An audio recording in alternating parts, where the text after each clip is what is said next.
Sumakay sa trip. Shout out sa ating prod, sa ating mga direktor, sa lahat ng tao na nagtatrabaho sa back-end. Napakalupit nyo. And papasok na tayo sa malupit na laro ng Aurora at ng Onyx Philippines. And this is it, the Game 3 drafting phase. It all boils down to this. Back to best of one. 1-1 na naman ang tatanggalin. So, Sir Master the Basics. Nung previous game, binan ng Onyx yung Harit. And I think hindi siya ganun kaganda as a pick, as a ban. Honestly, mas maganda ba kaiba yung Moskov? I will not be surprised though if that will still be the case. At mukhang yung Aurora, ibibigay ulit yung CC. Tapos ganun na yung mangyayari. Instead na Lance Moskov, baka mag-Lance Yura sila. For the switch up ng Aurora, no? Since kita natin parang ang taas ng value ng Uranus, baka tumaas sa pick order or pick priority for Aurora. It depends kung ano yung palulusutin ng Onyx Philippines. I think malaki nga talaga yung threat ng Moscow kaso may ma-open, I believe. Kasi last time was, I think it was... Rocks need no protection. Harit. Hindi, yung Harit nakaban kanina sa... No. Harit and... Harit, Phobius, and may isa pa eh. Was it... It was a... Sushin? Hindi, yung Sushin na red ribbon kanina yung Sushin. Basta may isang ma-open. Yun ang aking hinuha. Oo. And tingnan natin kung ano nga ba yung mananatiling bukas dito. And for Coach, why not? Mukhang tatanggalin nila yung Kimi na nagpahirap kanina. I think that was Yue. Getting the MVP for performance as well. Gamit ang Kimi na ito. Pero alam naman natin na can never truly ban out Yue. Isa yan sa may mga pinaka-malalim na hero. Parehas ni Super Prince eh. Na parang pag inisip mo, tatanggalin mo na lang yung ayaw mo talaga katapat. Pero siguradong may magagamit yan, pare ko. Harit pa rin. So, in this scenario, ang mangyayari sa Aurora is they will ban the Zushin. Tapos, maybe Onyx this time baka hindi na sila mag-CC first pick. Kasi ganun. Ang mangyayari tricky kasi is Lancelot Moskov ulit yung Aurora. Tapos, mapipilitan sila dun sa CC pick. And mas maganda ata basagin na lang yung Lance Moskov. Yeah. Or, Onyx just picks Uranus first pick. I mean, you just throw away all logic. Kung super lakas ng Uranus ngayon, you can build around all of it. Kasi to be fair, stats don't lie but it doesn't tell the whole story. Ibang klase pa rin kasi talaga yung meron kang space creating demon na Uranus. Medyo malalim yung pinag-uusapan ni MTV tsaka ni Techstar. Parang ayaw nila ibigay yung Lancelot. I think they're eyeing at Uranus trade. Uranus CC. Paano kung Moskov ang unahin ng Onyx? Pwede. Yun siguro yung biggest curveball dito, no? Di ba masakit din kasi pwede mag-Uranus CC ang Aurora, laki na sa jungle. Pero kung sakaling mag-Uranus dito ang Aurora Gaming, hindi tinanggal ng Aurora ngayon ng Lunox na kanina pa nila tinatanggal. Yeah, that's a good point. We'll see. There's also that option is yung Zushin, pero hindi siguro magiging first pick dito kasi sobrang hot commodity ngayon ng YSS, ng Yura, as well as the CC. Yeah, I agree. Siguro sobrang delikado ng Moscow first pick kasi yun nga, tama kayo. Baka bigla mag-YSS Uranus bigla yung Aurora pero they do get the Zushin. Wait, don't you just go Uranus Moscow? Yung napaka-deadly nito first pick na to para sa side ng Onyx. Yura Moskov yung perfect na sagot din sa Aurora. Pero may chance din na mag-YSS Yura sila. Feeling ko YSS Yura would be the safest bet. Para lang wala na masyadong trade-up sa jungle. The Hayabusa is open to take para kay King Kong if ever. In fact, yung Joy ay nandyan din. Yeah. Pag magjo-Joy yung Onyx, usually kinakombo nila with Zushin is the Joy para meron ka pa rin magic damage. And also, mabibigyan sila ng Moskov option pa rin nga. Kasi parang at this point, yun na talaga yung pagkagawa ng dalawang teams. Pero ang trick kasi, sa Zushin. Ayaw nila mag-YSS. Kasi parang since sobrang open ng playing field, hindi nagmamatter actually feeling ko sa Onyx dito yung presence ng Uranus kasi pwede sila maglapo-lapo. Kahit magsisi pa yung Aurora. Pero may option din ng Joy Granger dito for Onyx. That is true. Yeah. I like that. I like that better. And that's super comfortable para dito sa K&K Connection. Kung tatanungin nga ako, yun yung dalawang hero na talagang signature ng dalawang to. So let's see if Kelra's gonna get that early game marksman. Kung Granger nga ba ang kanilang ilalakin o may ibibigay pa silang iba. Alam mo, ang pili ko ang gusto lang gawin ng Aurora dito, hindi sila kapalitan eh. Moscow pa. Ano kasi Moscow tsaka Hylos usually yan yung pag nagre-ready ka versus Fanny. But there goes the CC and the YSS. Lapu-Lapu is open for Aurora kasi mawawalan sila ng jungle pick. Hayabusa is, I think, the next best thing for Demon Kite. Yep. knowing Demon Kite, nagpa-funny nga lang din sila, no? Na nasa Moscow na sila.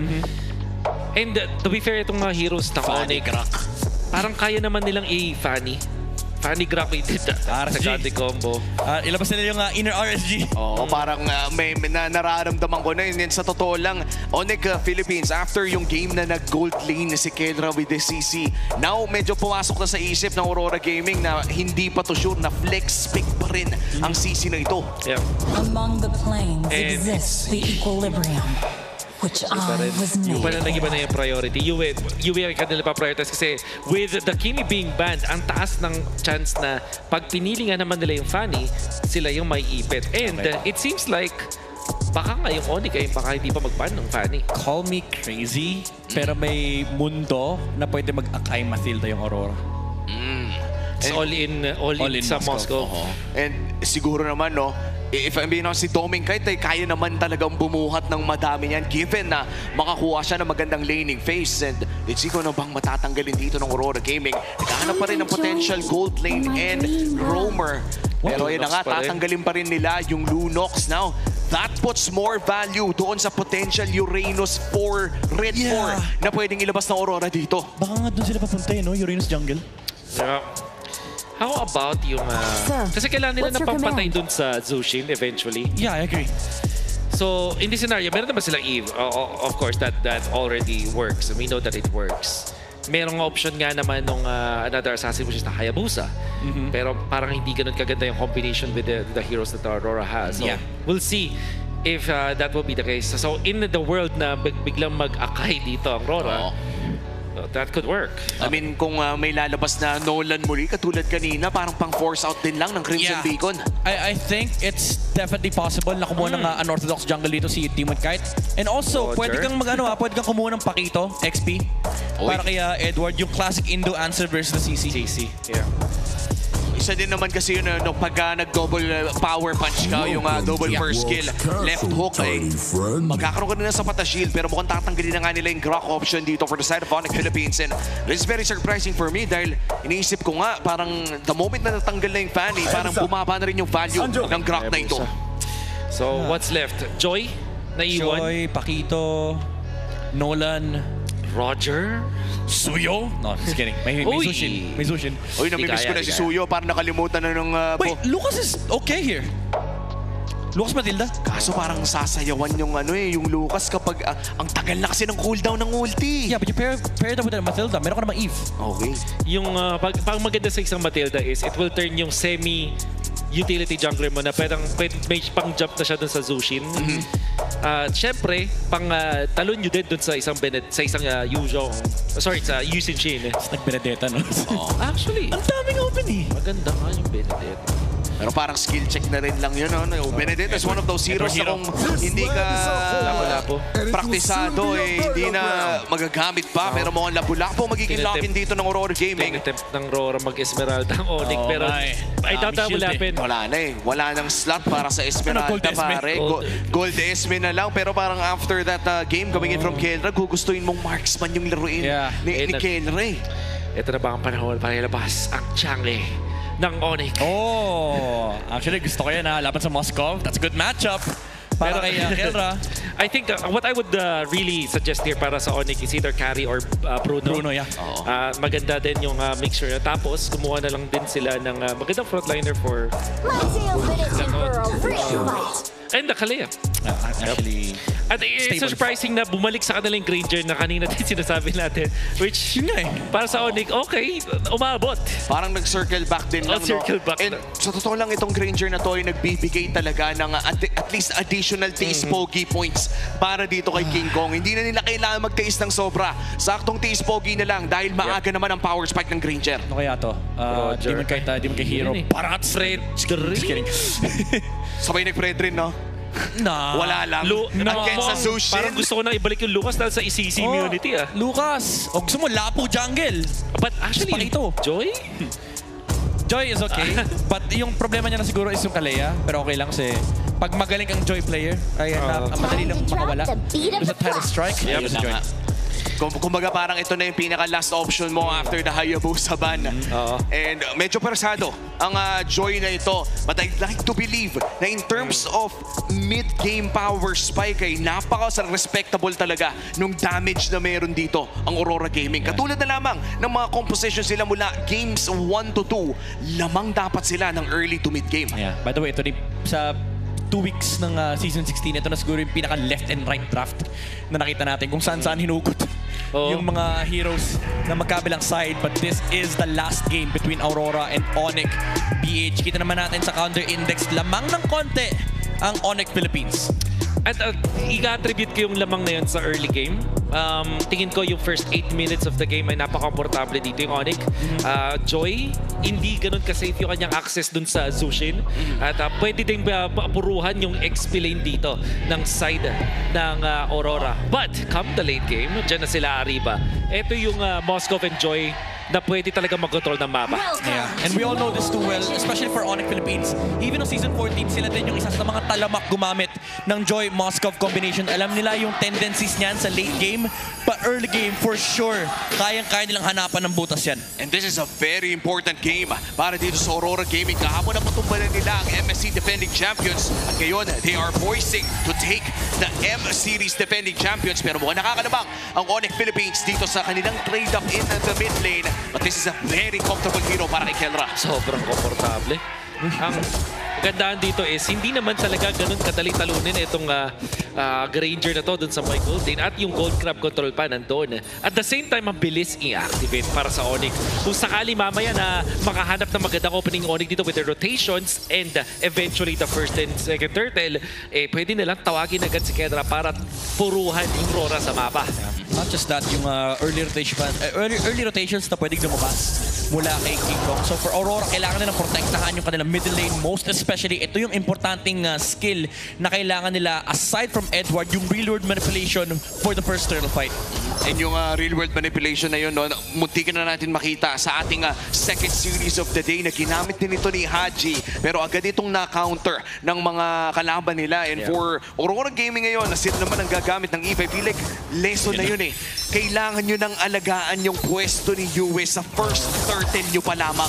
Oh, Demon Kite already with 4 beats. Electrifying beats lumabas mula sa kanya. Forcing out the flicker kasi wala pang Crimson Beacon si Super Prince. Yun yung maganda doon sa ginawa ni Demon Kite. And mabilis lang din naman niya maaabot yung kanyang ultimate. At mukhang pwede silang pumalag dito sa first turtle fight natin. Especially kasi hindi ganun kabilis yung pag-clear dito sa may gitna. And Eve will get the ultimate faster than Onyx. Ganda ng control ni Demon Kite dun sa gold lane. So hindi ganun pala. Peters na lang pala.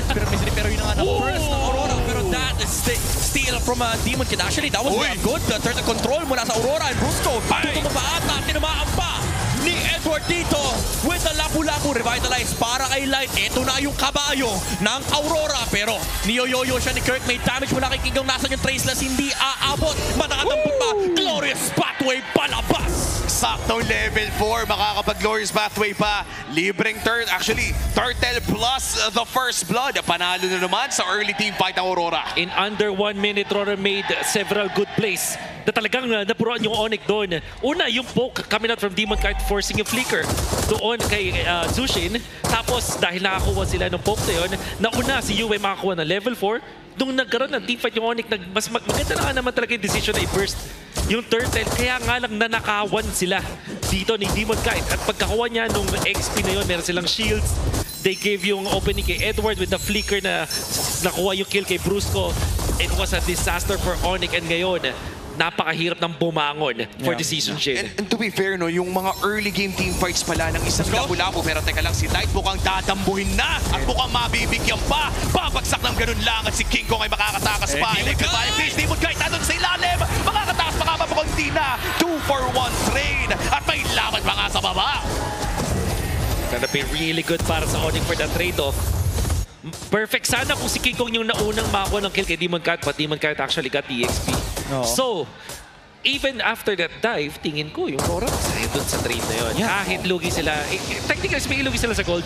Pero sa overall effect niya dun sa game, mas nakalamang sa Aurora yun. Kasi walang gumagalo sa Moskov eh. And by the way panalo si Demon Kite sa lane. 500 gold versus Kelra. This is very, very rare. for us to see, lalo kapag hawak na yung kanyang Granger. That's true. Isa si Granger sa mga talagang nang dominate ng lane with all of the pokes. Kung kanina pa talaga nagiging very careful at napakaganda ng laning phase para dito kay Dominkite as the second turtle of the game is already being started by Aurora. Onyx Philippines though, ipag-reset nila ang Lord na ito, ang turtle rather, at hihilain naman ito ni Kirk. King Kong with the item pickup at mukhang another reset ng turtle lang ating makikita mga pare. Just imagine, si Dominkite pa yung unang umalas. Brusco tumalon with a title strike. Tsunami Slam na purify lang ni Yue. Wala namang punish however mula sa Aurora, pero alam nila walang ultimate si Brusco. SOD pupunta sa may bantang iba pa para dumepensa si Dominkite. Kasi tutulungan siya dalawa. King Kong and Kelra, hindi pa rin kaya. Oo, mga hindi pa ginamit yung purify, no? Pero sila ngayon have HP. Edward papasok. Here comes the middleware manipulation. Talon mula kay Edward. Vengeance. Sapat ba? Makakatakbo. Market breaker pero nandun pa rin naman yung flicker and as well as the last hit mula kay Yue. And Light. Pupunta rin sa may middle lane. Makakadepensa. Mahaharangan din nila yung Rimper for Onyx Philippines and Aurora once again winning the turtle fight. At ang nakakatuwa doon ay minsan lang natin makitang manggigil si Edward. Especially for a kill na hindi jungler. Hindi niya ginagawa yun. Pero mukhang nanggigil kay Kirk. Went in for that flicker play and saktong-sakto naman. No, by the time na lumabas, ang susunod na objective ay malapit na rin ang kanyang flicker. Yeah. At this point, ang Onyx ay kailangan na talaga mag-isip na ng ibang approach because if this game naturally plays like this, parang papalag yung Onyx, makakuha sila ng pick-off, yung Rora makakuha ng neutral objective. Tuloy-tuloy ito. Grabe! Tumumba si Yue sa may middle lane. Glorious pathway mula dito kay Light. The joy. Brusco, pero Demon Cat sa may batang likuran. Electrifying beats palabas. And Onyx Philippines, isa yung nawala sa may middle lane pero may solo kill sa may top lane. Paano mo ginawa yun against a CC na merong access sa best 1v1 tools dito sa ating laro with the sustain? This is one of Kirk's signatures. He heroes as well. Edward on fire dito ngayon, 6 minutes in. Well, Edward did have the War Axe, samantala yung CC wala pang nabuong item sa moment na yun. At yun nga, nagalawan niya with the EXP na advantage nila. Yeah. At na-type dun sa may Torre. Knowing full well na yung combo ng Lapu-Lapu pag tumama sa kahit anong fighter ay pwede talagang makaburst kasi hindi naman high HP yung isang CC. Eventually, it will be, pero sa ngayon, kaya pang i-one-hit knockout. By the way, ang laki ng problema ng Onyx, ang laki ng farm ni Dominkite na pabayaan sa kusina yung Moskov. Halos 700 gold. Actually, yung lamang ni Dominkite, 600-700, pero si Brusco rito tumalon kay Edward. Kaya ba din ang patumbahin? Yung Lapu-Lapu, wala pang flicker, pero kapag-Phoenix Fighter, tatlo pa yung SOD! With the damage reduction from the second skill and SOD mula dito kay Dominkite. Brusco tumatakbo, pero wala siyang matalunan. Demon Kite, zoning out King Kong sa may batang likuran. And Torres sa may middle lane, ang kanilang natakbuhan. Aurora, again, another objective para sa kanila. Ang ganda ng postura ng Aurora after winning that team fight. Agarang pumuesto si Light sa tapat ng Torre nila in the mid lane, ensuring na walang makakalusot at makakakuha ng additional objective aside ng Aurora Gaming. Si Kenra ngayon nag-iisa sa baba. Nandiyan naman pala si Super Friends pero mukhang wala nang makukuha pa. Wolf, now that we have entered a 3-point gold dito sa Aurora, ano pa bang kailangan gawin ng Onyx Philippines to try and limit yung bleeding? Don't attempt the kill on Edward kasi parang nakita natin na hindi pa nila kaya patayin. At this point, maybe later on, kaya nila i-burst with the Kalea combo. And apart from that, I think ito na, kailangan nila tawagin si Bossing Kelra. Oo. Si Boss Dwayne. Lumalaki na yung problema nila eh. Kumbaga, ito yung window na parang, pwede pa, Kelra, magagamit pa natin yung early game aspect ng Granger. Kasi currently, yung mayaman, si Pal Doming. Yep. And then, malaking problema yan sa Onyx kasi hindi naman sila nakahayabusa or any assassin na madali maghabol dun sa isang Moskov. They do have the vision mula dun sa isang Yisun Chin. At kung iisipin, meron din namang way para sagutin yung split push para dito sa isang Yisun Chin. Kaso, dalawa yan, Joy and Moskov. Naipit pa yung Granger mid. Si King Kong pa yung binigyan nila ng part sa may top lane. Super Friends, naghahanap siya ng possible na dampot sa Aurora, pero napakaganda ng group up nila. SOD sa may bandang itaas para clear lang yung wave. Hindi niya inabot yung YSS Kirk. Okay, na-force out yung electrifying beats dito. Wala pa mangyayari. Chill pa ang mapa. And very interesting item pickup here mula kay Yue. Divine Glaive ang kanilang kukunin pero mukhang magtutusok si Brusco. Here comes Super Prince with the Crimson Beacon. May aangat na isa pero kukunin nila with the RWM. Makakatakas ka pa si Brusco. Mukhang tutusukin lamang ni Dominkite. Pumasok sa may batang likuran. Pero Torre lang yung kanilang gustong patumbahin. Pero sa may batang likuran, Demon Kite, electrifying beats. Nakatakbo si King Kong dito with the Mountain Shocker, added movement speed para makalayo siya mula kay Demon Kite. Pero again, kontrolado ng Aurora yung mapa. At mukhang kailangan na nga rin mag-clear up dito na side ng Onyx Philippines in the mid lane. Grabe na rin yung Brusco. Isa na namang dadali nata ni Brusco, Purify. pero si Light ay hindi niya maiaabot pa. Si Edward kalahati ang HP pero mukhang regroup na ang call para sa Aurora Gaming. 5 segundo bago lumabas ang pinakaunang Lord ng larong ito. Kita natin yung pag-force doon sa Purify on to Dominic kahit na masyado ding aggressive doon. Pero alam naman natin na may Purify siya. So the only reason kung bakit ganun ka-aggressive yung ginagawa ni Dominic is to force some reactions mula sa Onyx. And indeed, that was a flicker. That was an initiation from Brusco. I mean, had to burn yung kanyang Purify. Pero ngayon, ang Onyx, medyo nasa panic mode naman sila sa ngayon. Kasi kailangan nilang kumontest din sa Lord. Kahit lugi sila, hindi nila pwedeng ibigay ito. Requirement to. Kaso lalo lang umihirap, may Queen's Wings na. Yung lapu-lapu, men. Ito yung hero na bawal mong i-burst. Lalo pag tabi-tabi kayo kasi magpapatong-patong yung damage reduction. right. And si Dominic nagtatago lang. Mountain Shocker, however, kita nila lahat. Pero may SOD, Glorious Path yung lumabas na mula kay Nick. Tumama sa pibantang luparan, King Kong, securing the Lord. Pero Brusco, hinahabol ng 3 mula sa Aurora. Naghahanap pa sila ng additional kill. Dito sa may middle lane, pero nice disengage mula sa Onyx Philippines. Ibang klaseng intercept yung ginawa ni Brusco doon. Going in for the conceal, hinanap niya kung nasaan yung Yisun, hinanap niya kung nasaan yung Demon Kite pick-up na Joy at agaran niyang inultihan just to make sure na yung Red 3 ay mapupunta kay King Kong. And also yung information that I got from Mountain Shocker. You cannot ask for anything more dun sa Onyx. Sinabi natin na requirement na para sa kanila nakunin yung Lord na yun at nakuha nila just to prolong the game a little bit more. Pero lugi pa rin sila sa Yun nga eh. ekonomiya. Hanggang saan mo patatagalin kasi yung Aurora lalo lang lumalaki yung ngiti ni Doming kahit tumutumba na yung mga torres sa may top lane. SOT sa harap ni Killer, panakot lang. Ganito yung ginawa mo sa amin kanina. Warning shot pa lang ang binabato at mukhang retribution ay magagamit na rin. Hindi makukuha ni King Kong ang kanyang purple buff at mukhang makakapag-rotation pa si Demon Kite sa sarili niyang jungle. Having a full triple buff experience dito sa kanyang late game rotation. Nakakabawi na kahit paano dito si Kelra at he's just 700 gold behind. Pero the rest of Onyx hindi pa ganun ka nakakabawi. In fact, ito kanilang CC na inaasahan din sana nila sa early game na maging problema para dun sa Hylos. Parang na-skip na yun. Ito si Hylos with the Kiras. Tapos Queen's Wings on Edward na may casual na Dreadnought. Hindi na problemado dun sa curtain call. In fact, pwede na nilang i-welcome yung curtain call mula dun sa CC. Sasaluhin lang ni Edward dyan kasi si Demon Kite makakahat ng backline access kay King Kong. And yun pa isa nilang problema eh. They have matchup problems. No? Yung YSS into Joy, Granger into the Moscow late game. Lalo na may tapos na yung Wind of Nature on the Dominic Kite. So medyo mahihirapan talaga yung Onyx pagdating sa mga team fights. Pero sa totoo lang, yung damage na rin ni Yue medyo nakakalimutan. That's true. Yung mga pa-poke-poke, yung mga pa-void crystal. Ma'am, pa-void, medyo masyado na pong masakit yung mga nanggagaling sa damage na yon.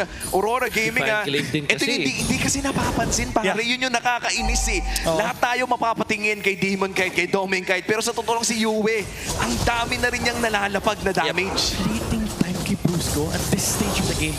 Wala na, parang all in na to. All in na to, direct.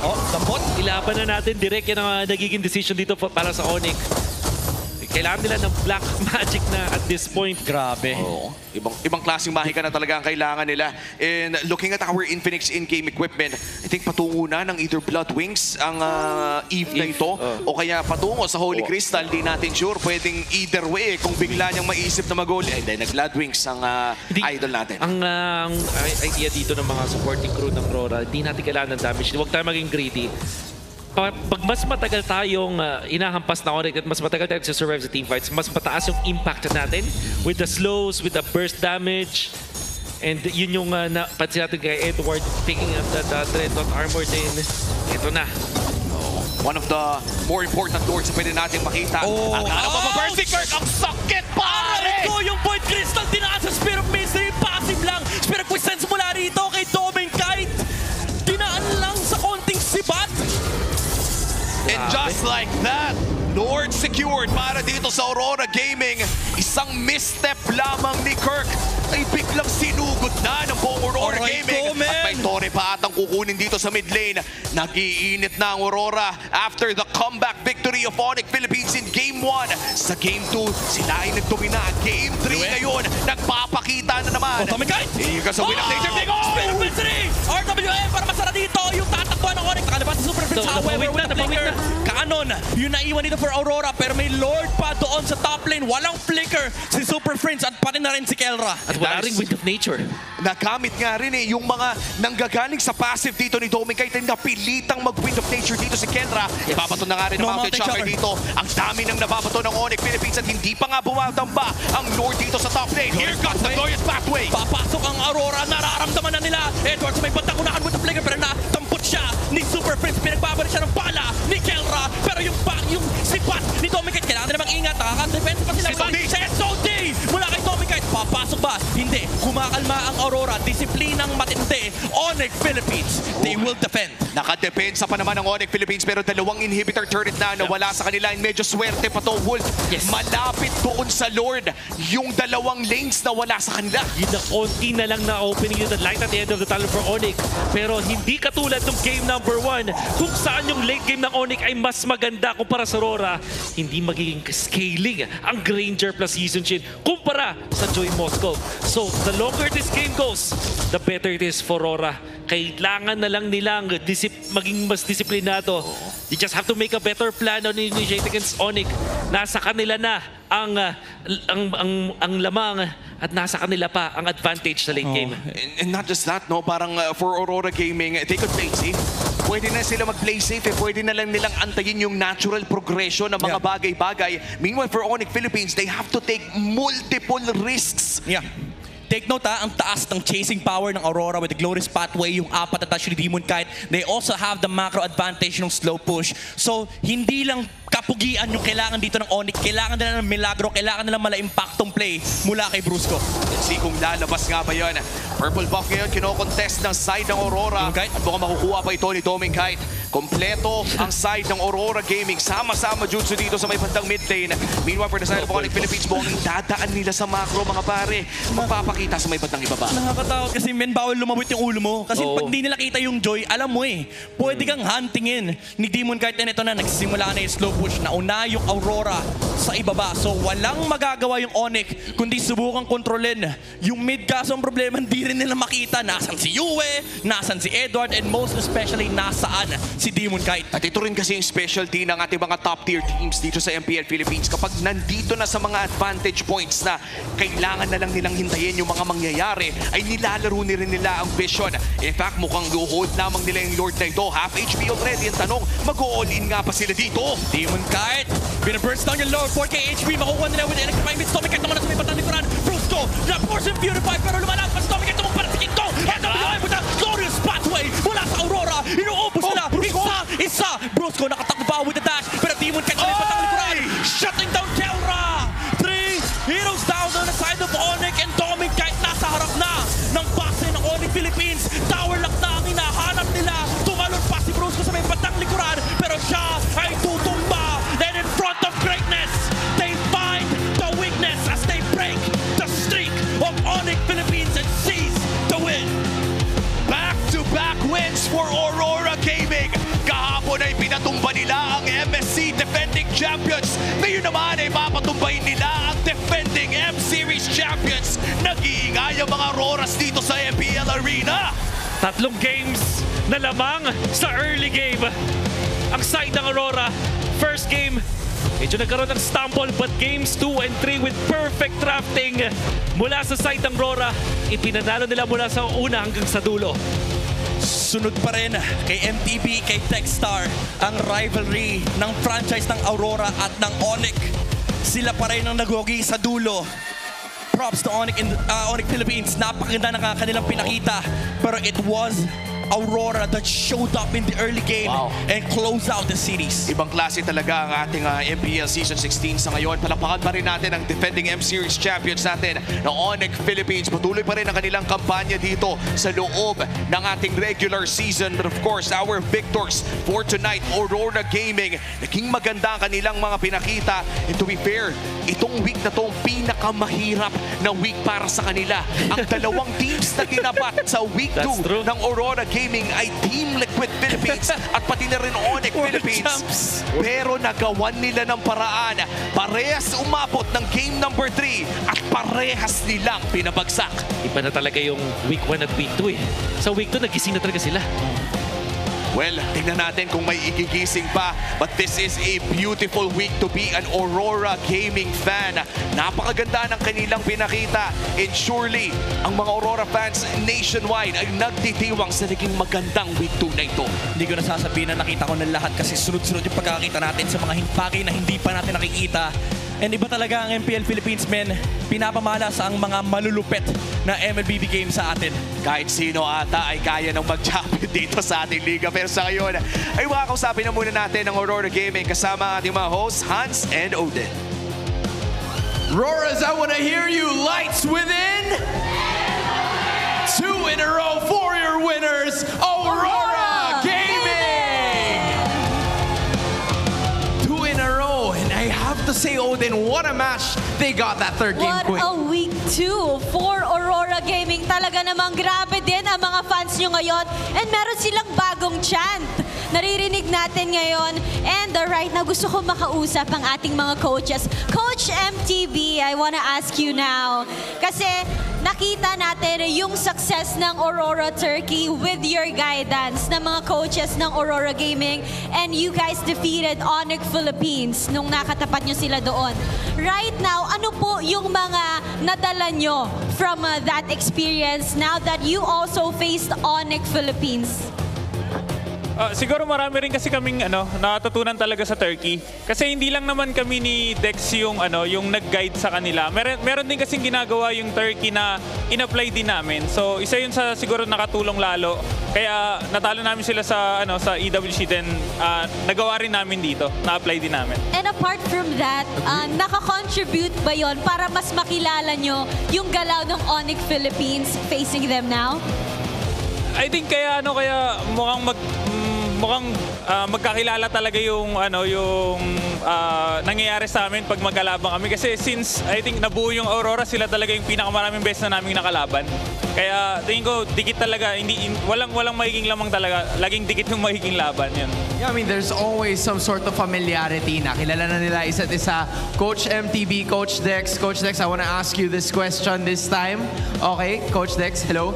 I just want to know more about, in terms of the mental preparations. Because again, you probably had one of the hardest schedules in the first 3-match stretch ninyo dahil nakalaban ninyo ang top 4 of last season. And as of this moment, you were able to beat the 2 finalists of last season. What does this say about Aurora? What does this say about this team?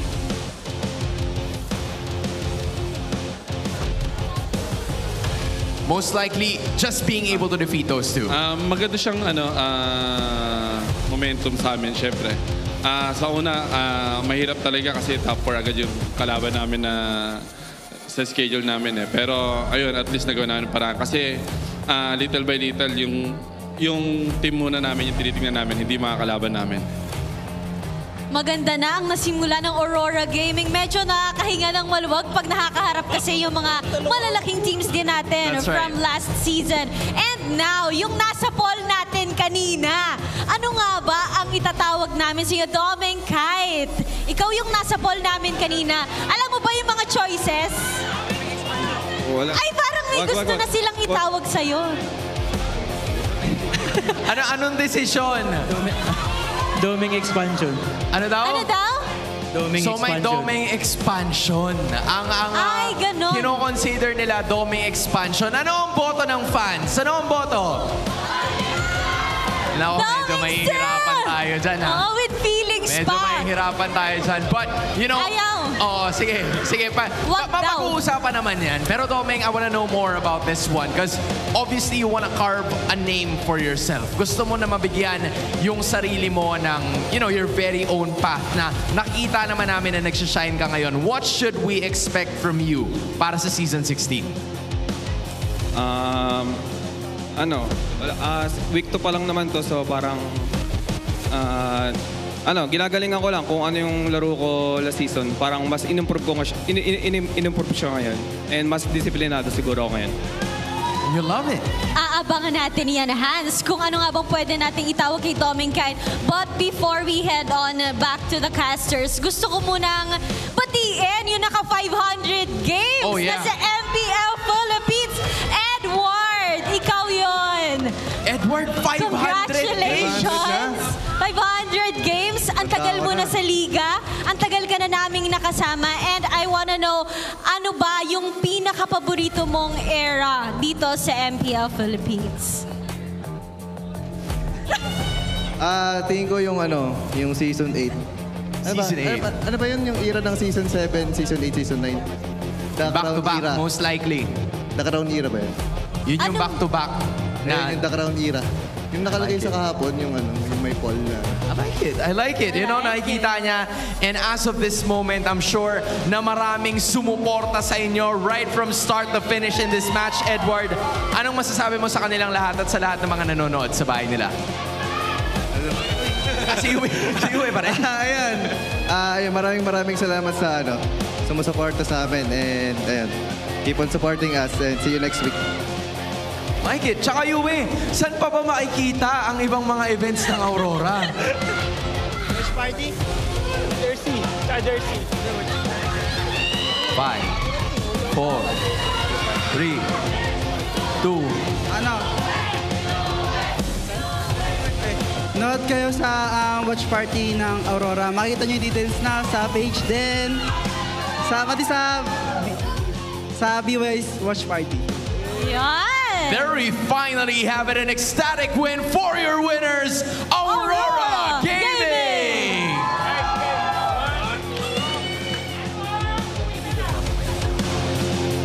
What a win from Aurora. What a win from the Northern Lights. They got 2 in a row against the finalists of Season 15. Talk about a statement.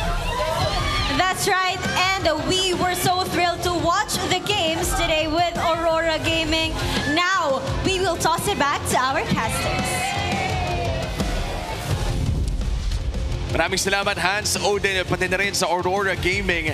Mukhang napakasaya talaga. Ang sarap ng tulog nila. By the way, wala nang larong Aurora para dito sa week number 2. Ito na siguro yung magiging pinakamasarap nilang tulog as of the week na of regular season 16. Imaginein mo, kakain ka mamaya ng natalo mo ang TL at natalo mo ang Onyx Philippines. Right?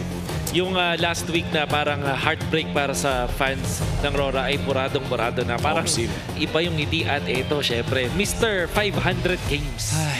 Consistency is key para kay Edward. Ito yung literal talaga maganda ang tulog mamaya. Almost perfect game. Yep. Yung laro ni Edward, especially nung last game, yung clutch zones, yung clutch jumps, yung target prioritization din, men, yun yung sobrang i-comment ko kay Edward. Yep. Nakita natin yung management niya ng spells at yung parang identification niya na parang ay lamang ako at this moment.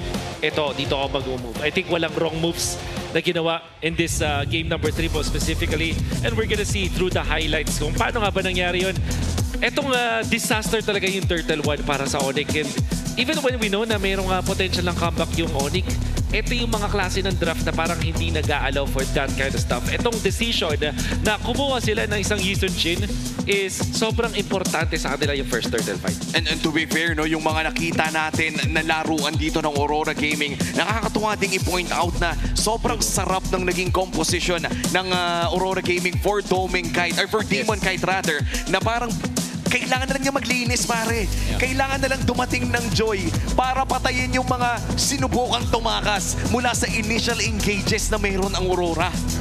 Makikita natin yung patuloy na paggawa ng mga plays dito. Kami not from Aurora. It looks very easy for them. Even si Yue na nandun na sa harap ng box ng Aurora.